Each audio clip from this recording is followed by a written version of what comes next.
Hey guys, I just finished the day, so I had speakers, lunch, and then class with our faculty advisor.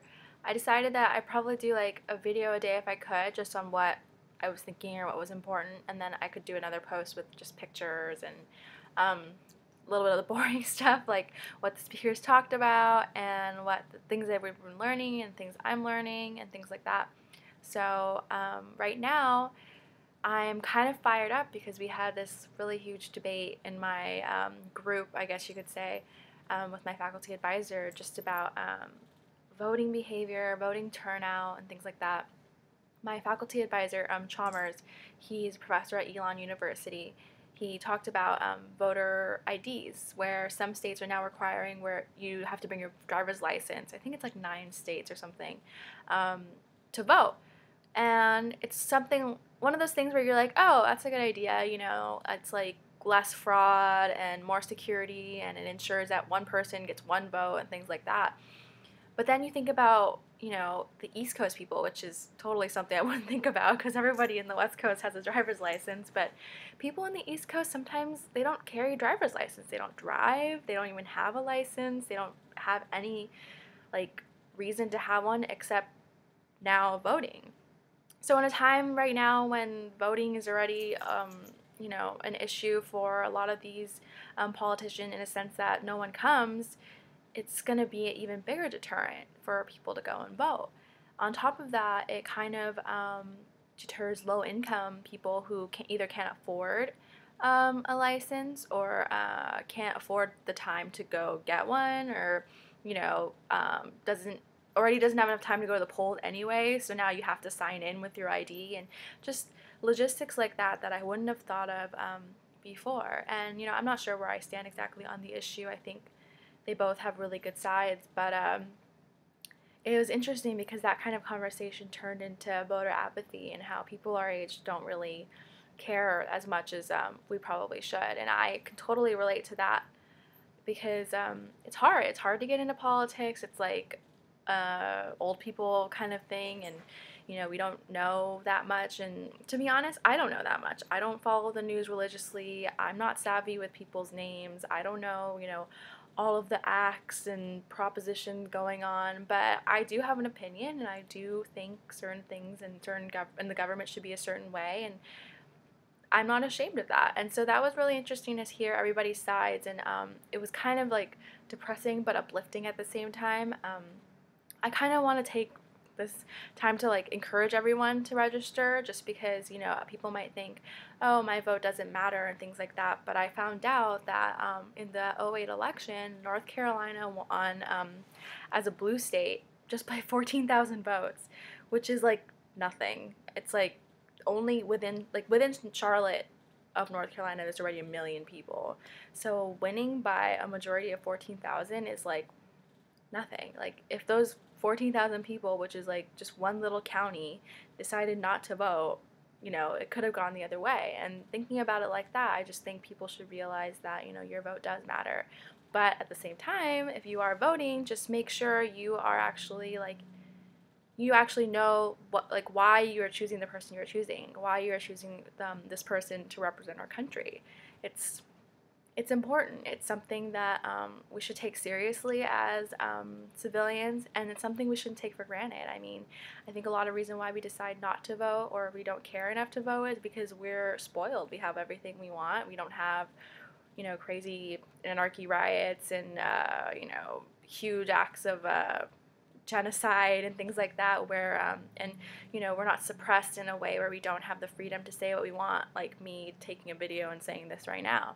And if someone were to tell me, you know what, you can't take this video, you can't put it online, I would be upset. I would actually be more motivated, and I understand that. But be motivated by the fact that some people don't have the right to do it. Some people really don't have the voice, and we live in a country where we do. And as a citizen of the United States, and being so lucky to be born here, I want to have a say. Now, granted, the the election right now and the elections we've been having, some people might say, there just hasn't been a politician I'm interested in.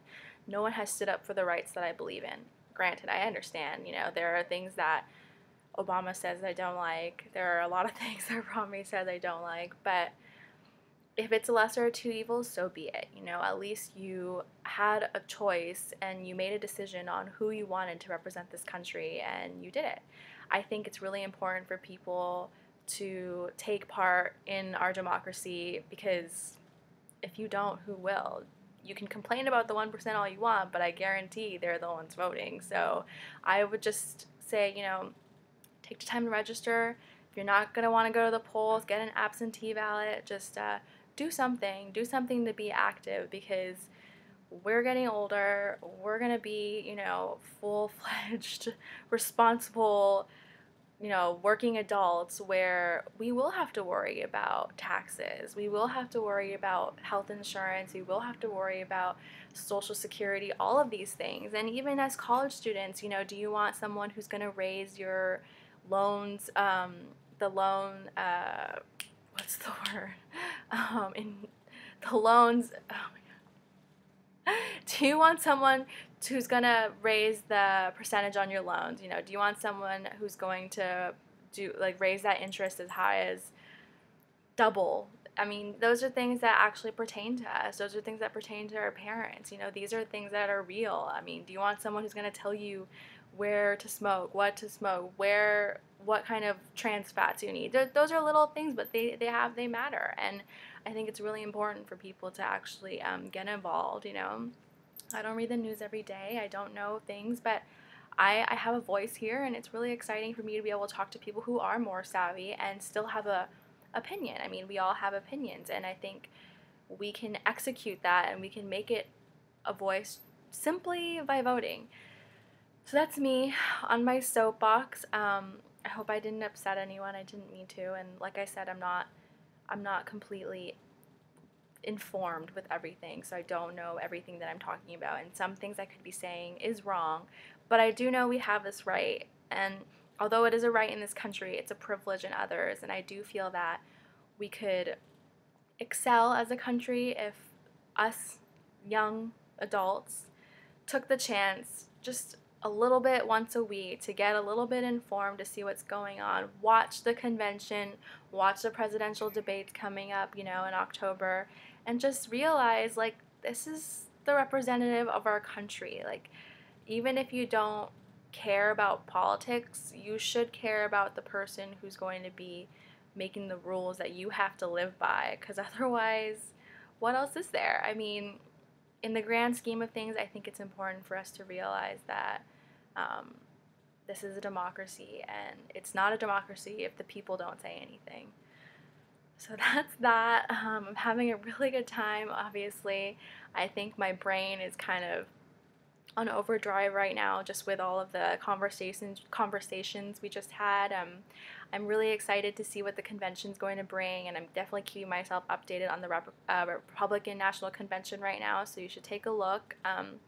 I just want to say to everybody who's watching, you know, just to think about the people who are possibly in the middle of the hurricane or what could be worse. I hope everybody's going to be okay out there. But also to think about the effects it might have on the Republican Party and the Democratic Party. It's going to be a really interesting race, really interesting convention, lots of glitz and glam. And for the first time, it's going to be 3 days each, so not as much, you know, time to have to spend to watch it, but I think it'll be really good for everybody to see who we're dealing with and what kind of election we're dealing with. So it's not too late. You can still get into it and get informed, make an informed decision in November. So with that, I'm going to take a nap. I'm exhausted, and I hope, like I said, I didn't step on anyone's toes, and I'll be posting some pictures later with some funny cardboard pictures of Obama, or cardboard cutouts of Obama. So, okay, thanks guys. I'll talk to you tomorrow.